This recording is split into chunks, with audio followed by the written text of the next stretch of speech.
watching Arirang News, coming to you live from Seoul. I'm Kwon, and thank you for joining us. South Korea's Foreign Minister KangKyung-wha has called on the US to take a non-conventional approach in negotiating with North Korea. This comes as her US counterpart Mike Pompeo prepares to leave for his fourth visit to Pyongyang. But what does Kang's approach look like, and why has she made this call now? We'll look at this further later in the show, but first we catch up on the latest headlines with Devin Whiting at the News Center. Devin. Hi, Jung-ho. We start with the inter-Korean event in the north today. A delegation of around 160 South Koreans is in Pyongyang to celebrate the 11th anniversary of the October 4th Declaration, the agreement signed by the late former President Roh Moo-hyun and then North Korean leader Kim Jong-il back in 2007. There was a celebratory event this morning. And for more on the rest of the day, let's connect to our Park Hee-jun. Hee-jun, what have you got for us? Well, the delegates are halfway through their second day and halfway through their three-day schedule overall. Like you said, Devin, the main event commemorating the 11th anniversary of the 2007 Inter-Korean Summit was held this morning. There could be last-minute changes to the schedule, but what we know so far is that after having Pyongyang's famous cold noodles for lunch at the Ongyu restaurant, the South Koreans are probably touring the state-run Mansudae Art Studio, one of North Korea's largest art production centers, also believed to be one of the biggest in the world. They will also visit the Mangyongdae School Children's Palace, an after-school facility for extracurricular activities in arts, music, and sports. We hear from the press pool that the South Korean delegates in 5 respective fields of expertise will also meet separately with their counterparts this evening at 6 p.m. Those meetings will involve government officials and politicians and civic, cultural, and religious figures. That's something that wasn't originally planned. Later in the evening, they're scheduled to watch the famous mass games and an artistic performance. They will end the day with a dinner banquet at 10 p.m. You can probably spot a lot of similarities with President Moon Jae-in's schedule when he was visiting the city for the Inter-Korean Summit. Now, it hasn't been revealed whether there will be additional talks between the two Koreas on the sidelines of the event. There has been speculation about a high-level meeting between Unification Minister Cho Myung-gyun and his North Korean counterpart Lee Sun-won, especially since Cho, upon his departure for the North, hinted at the possibility of that meeting, which would focus on follow-up measures to the Pyeongyang Declaration signed last month. There could also be meetings between Seoul's Vice Minister of Health and Cultural Heritage Administrator and their North Korean counterparts to discuss medical and cultural exchanges. I'll keep an eye out for these encounters, but for now, back to you, Devin. All right, Hee-jun, thanks for the update. We'll check back with you later. So it sounds like there's potentially a lot more on the schedule for today in Pyongyang, and for that event this morning, though, celebrating the 2007 Summit Agreement, our Oh Jung-hee takes a closer look. Hundreds of South and North Korean participants from all walks of life filled the auditorium at the People's Culture Palace in Pyongyang on Friday morning.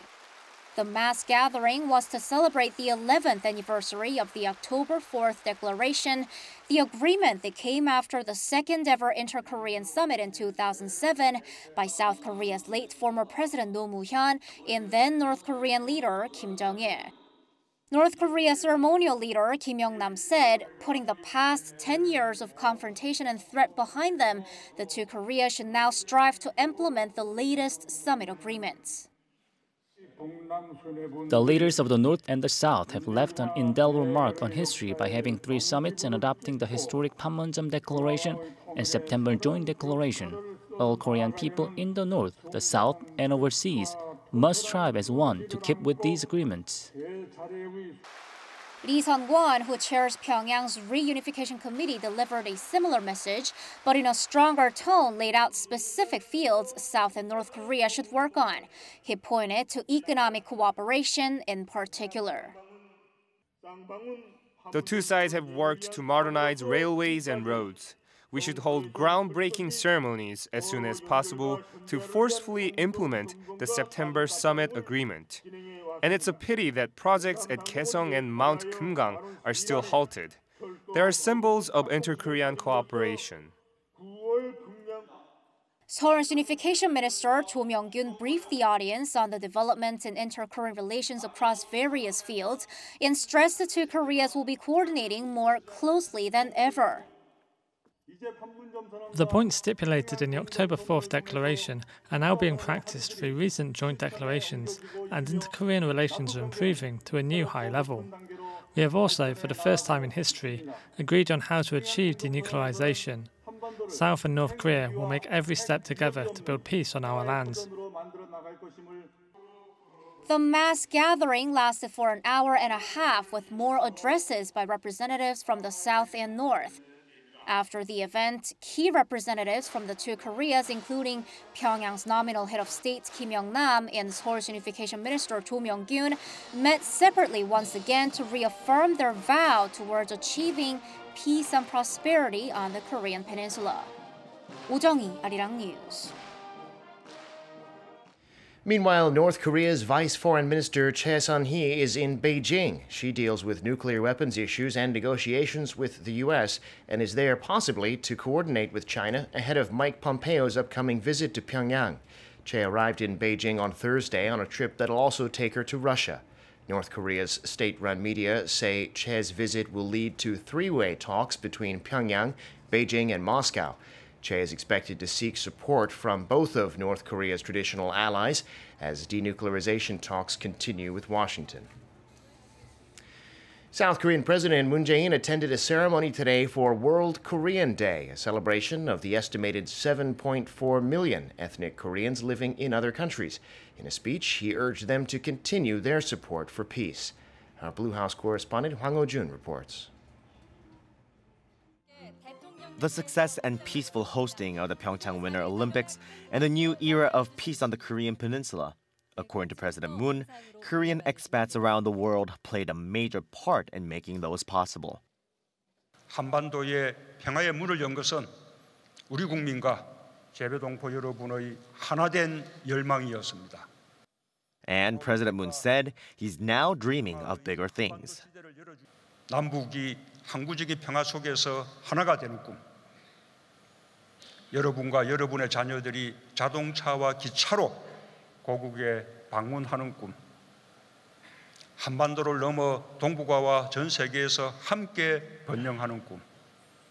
여러분과 함께 꼭 이뤄내고 싶은 꿈입니다. His remarks came during the 12th World Korean Day and the 2018 World Korean Community Leaders Convention held on Friday morning.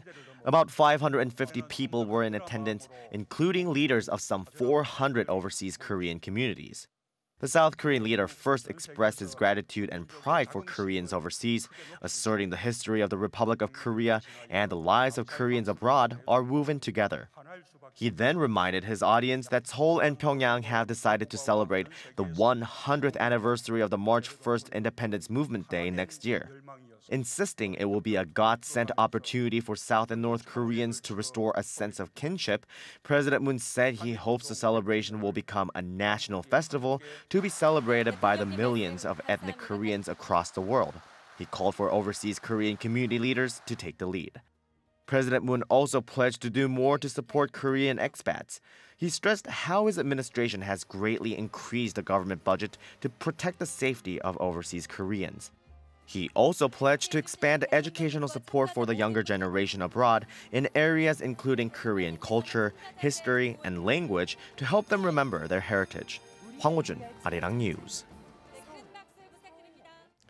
South Korea is in the crosshairs of a typhoon that's expected to bring extremely heavy rain this weekend. It's already caused flights to be canceled. Yoon Jung-min has the latest. Typhoon Kong-rey is forecast to pass across the southern parts of the Korean Peninsula this weekend, bringing torrential rain and strong winds. According to the Korea Meteorological Administration, Jeju Island will see up to 500 millimeters of rain, while the nation's eastern and southern regions will see up to 300 millimeters.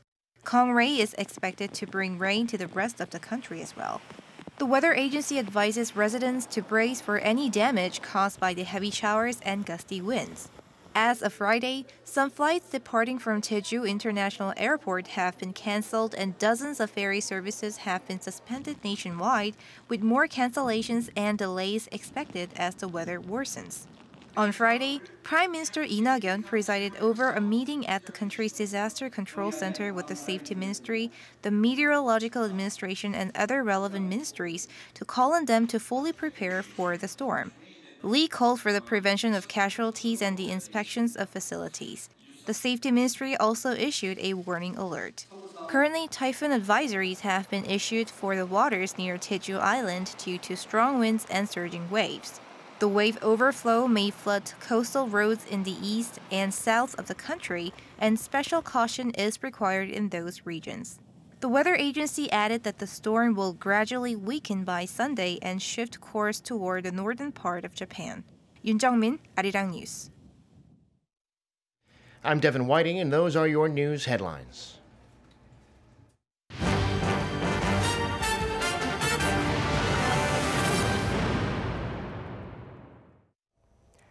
South Korea's top diplomat is urging the U.S. to take a non-conventional approach to denuclearizing North Korea ahead of talks between the two sides this weekend. KangKyung-wha explained that Seoul is helping the two sides find appropriate corresponding measures for each other, but she also emphasized that it's up to Pyongyang and Washington to make their own decisions. Lee Ji-won reports. South Korea's Foreign Minister Kang-kyung-wha says the decades-old animosity between North Korea and the United States is why Pyongyang's denuclearization requires an approach different from the conventional declaration and inspection first. After 70 years of distrust with the U.S., denuclearizing North Korea is much harder than Ukraine, South Africa, or Kazakhstan, which quickly gave up their nukes and allowed inspections by the IAEA. This is why the North's denuclearization must be carried out together with trust-building measures, as stipulated in the Sentosa Joint Declaration.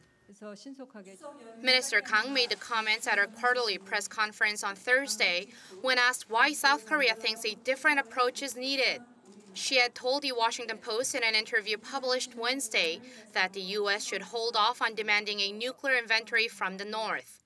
In the interview, she noted that past denuclearization talks with the North broke down after a list was submitted when the parties were discussing verification. She told reporters on Thursday that inspection is crucial, but the U.S. and North Korea can negotiate when it should take place. Washington might not be 100% on the same page as Seoul, she said, but the U.S. too is considering those different approaches. As for what might constitute the kind of corresponding measure Pyongyang wants in exchange for dismantling its Yongbyon nuclear site, Kang noted that a declaration ending the Korean War has been mentioned numerous times. But she added that South Korea is proposing all kinds of possibilities to both sides. She did not, however, specify whether those options include reopening the Kaesong Industrial Complex or the Mount Kumgang Tourism Project, as a South Korean media report had suggested. Minister Kang did reiterate, though, that nothing will happen on that front unless there is a change in the sanctions. Minister Kang expects North Korea and the U.S. will reach a more concrete agreement during U.S. Secretary of State Mike Pompeo's fourth visit to Pyongyang later this week. She also said it's a positive sign that the visit is happening soon after it was announced and that she will be able to get the details from Secretary Pompeo immediately afterwards. Lee Ji-won, Arirang News. Now, to further discuss this, we have with us Professor Song Se-ryun from Kyung University. Professor, it's good to have you on the show again. Good to be here. So what struck me about what some of Foreign Minister Kang-kyung-wha's comments over the last couple of days is they were quite bold statements regarding dealing with North Korea. She said that a non-conventional approach is needed, and she more specifically said that demanding a list of North's nuclear weapons could risk talks breaking down with the US, and that things like the proposed shutdown of nuclear facilities should be accepted by the US. What struck me is this is very publicly and openly telling the US, this is how we believe that you guys should be doing this, and it's not a usual kind of diplomatic tone, I feel. Do you think she's saying these things in coordination with the US, that she's spoken with them openly before this, or do you think this could be something separate? Well, two things. One, she made it sound like that there was a little bit of tacit understanding between the Washington that at least these proposals could be discussed. And also, this is the same proposal that is made by Kim Jong-un in the Inter-Korean Summit. So this is something that has been considered by both parties. And this approach has been actually tried before. And the fact that the talk has been stalled so far probably gives a kind of impetus that the parties should try something different. I think that if you look at the kind of overall environment and the tones, Donald Trump is saying that he's in love with Kim Jong-un and Pompeo is making the trips after canceled trips before. So there seems to be a little bit of inching towards in the middle. If we look at the problem, it's a gap between the CVID that the U.S. has been pushing for and the step-by-step approach that the North Korea prefers. And CVID probably is something that has not have a pretty good track record because of the Libya and what happened in other countries. So I think at least the U.S. is amenable to look at what is a realistic implementable solution between the two. But so far, if KangKyung-wha's proposal is just repeating what Kim Jong-un is saying, probably Washington's opposition will be pretty fierce. Of course, the Trump is known for not following the advices of his top aides, but at this point, we just note that there is a progress, at least, and it really depends on what happens with the Pompeo's visit. I think after the last inter-Korean summit, the ball is clearly in the court of the U.S. and the North Korea. In Kang's interview with the Washington Post, she also suggested that the U.S. move towards an agreement to end the Korean War in exchange for nuclear denuclearization, such as the shutting down of nuclear facilities. Do you think that is a fair exchange and something that the U.S. could go for at some point? Well, from an objective point of view, it is not, and that's what the critics point out. If you think about the denuclearization, you have a component of a future weapon and the present weapon. And dismantling the Yongbyon facility clearly addresses to the future weapon, but what about what they have, the stockpiles that has not been verified and has not been identified? So in that sense, it is a fair exchange if we just look at the future nuclear weapons, but the more of a problem is the present stockpiles with what they have. Well, I think that if they do see that as a fair exchange, that means there has to be some sort of commitment that they're pushing towards the identifying what the inventory is, what the stockpile is. If we accept the proposition that the identifying what the stockpile is at this point presumes a total capitulation of the North about their nuclear program, and if they think that that really is not a way to go in terms of a negotiation process, probably there is a willingness, at least from the U.S. part, to accept less than what amounts to a total dismantling step of the present weapon. But that's a pretty hard choice, but that's why I think the personality of Trump and Kim Jong-un and their chemistry and whether they're in love or not would play a part. And what Pompeo could glean from the detailed negotiation in Pyongyang would make or break the process. North Korea, interestingly, itself has criticized U.S. experts, saying that for suggesting the exchange between denuclearization and a declaration to end the war, is the wrong way to go. They've said that the declaration to end the war is not a bargaining chip. But if the U.S. did offer it, the North Koreans would be all over it, wouldn't they? I think that they will take it in an instance, but I think the more worry is that they'll go more than that. I think they are really gunning for easing of the sanctions at some point.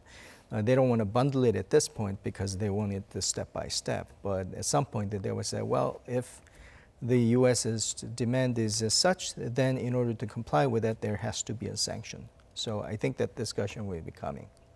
So you just mentioned sanctions there. Interestingly, there's been a new development as well. The US Treasury Department has imposed new sanctions related to North Korea. A Turkish firm with 2 individuals in it, along with a North Korean diplomat, have been blacklisted after they were allegedly involved in the trade of weapons and luxury goods. Now, the timing of these new sanctions catches the eye. It comes just days before Pompeo visits Pyongyang. Do you think that was deliberate? Is the US sending a message to North Korea ahead of these talks? I'm not sure if the timing is coincidental or deliberate, but I think the basic policy of the US has not changed, which is the sanction is the key to driving the negotiation with North Korea. And in order to have any kind of result, they have to have the firm sanctions in place, and if any cause to increase it, they will do so up until the point where any kind of concrete deal is made. So I think this will continue. They will not really drive up any phantom sanctions, but at the same time, they will be doing their job in identifying the subject of sanctions and continue to enforce it. But doesn't it risk antagonizing the North Koreans just before they're about to have these important talks?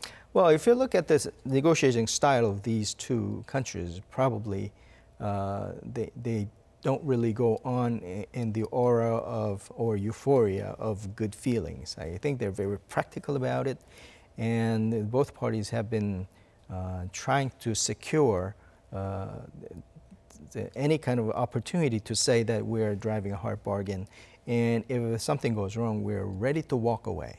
And I think that the North Korea has been showing that tendencies, and as a deal maker, Donald Trump has exhibited ample tendencies that he's driving a hard bargain.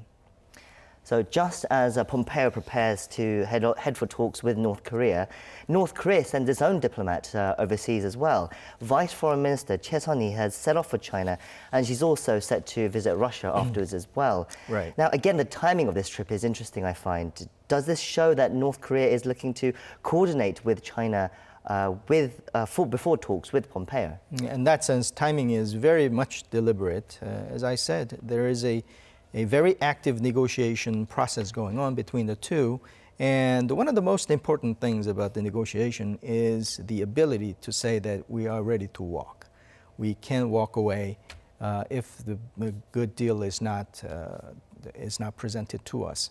And North Korea did that with China. And remember, last year, there was a surprise visit of Kim Jong-un to China at the last minute when we're ready to talk about China passing and whether China is a factor at all.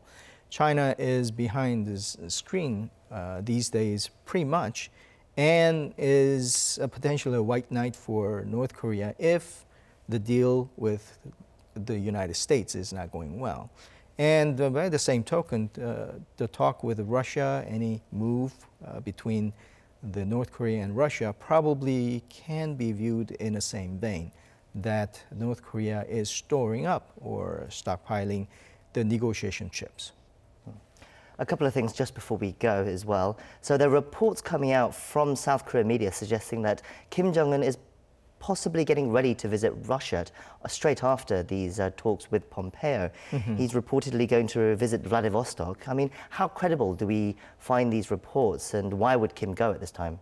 I think that announcement or the report has been coming in pretty good morsels from the Russian media.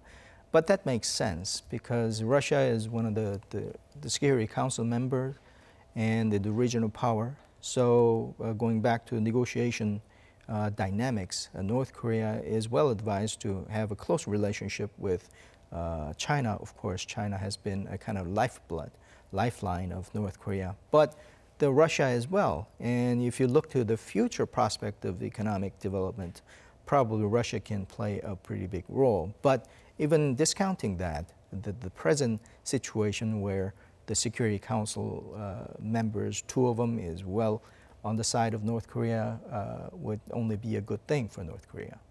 And finally, very briefly, Pompeo will be arriving in Pyongyang on Sunday. How do you think it will go? Well, I think the North Korea will try to drive a pretty hard bargain, and the U.S. will do the same. But I just note that this process has progressed pretty very slowly, but we can see that from the same time last year and same time 6 months ago, we are getting down to the details, which we were anticipating. That the winner is in the details, devil is in the details, and we're at that point. Probably the way it goes, the North Korea and the U.S. summit probably is hopeful, probably more positive than before. But it depends on what kind of position the North Korea presents to Trump and also Pompeo. Well, that's where we'll wrap things up. Thank you for coming in, Professor Song, as always, and sharing us your thoughts. My pleasure. Now, that's it from me. I'll be back Monday where we break down the results from Pompeo's trip to Pyongyang. But till then, stay tuned to our later Arirang newscasts for the updates on that and other stories from Korea and around the world. Thank you for watching and hope you have a good weekend. Goodbye.